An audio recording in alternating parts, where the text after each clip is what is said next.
Praise the lord. దేవుని నామంలో మీకు అందరికీ శుభములు కలుగును గాక.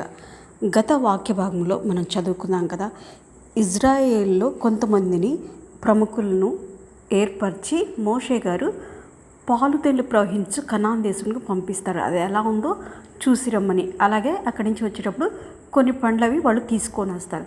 తీసుకొని వచ్చిన తర్వాత ఆ వచ్చిన వారిలో ఒక కాలేబును తర్వాత యెహోషువ వాళ్ళిద్దరు మాత్రమే మంచిగా చెప్తారు. కానీ మిగిలిన వాళ్ళందరూ ఏం చెప్తారంటే, అక్కడ ఉన్న చాలా ఆజానుబాహులు వాళ్ళు మనం చంపేస్తారు, అక్కడికి వెళ్ళొద్దు మనము అని చెప్పినప్పుడు మిగిలిన వాళ్ళందరూ, ఇక్కడ విన్న వాళ్ళందరూ ఏం చేస్తారంటే, వాళ్ళు అందరూ ఒక గ్రూప్గా ఏర్పడిపోయి మనము వెనక్కి వెళ్ళిపోదాం, మళ్ళీ ఐగుప్తు దేశానికి వెళ్ళిపోదాము, మోషే ఎవరు అహరోన్ ఎవరు వాళ్ళతో మనకు పని లేదు, మనం ఒక నాయకుడిని ఏర్పరచుకొని మనం వెనక్కి వెళ్ళిపోదామని చెప్పేసి దేవునికి విరోధంగా సణిగినప్పుడు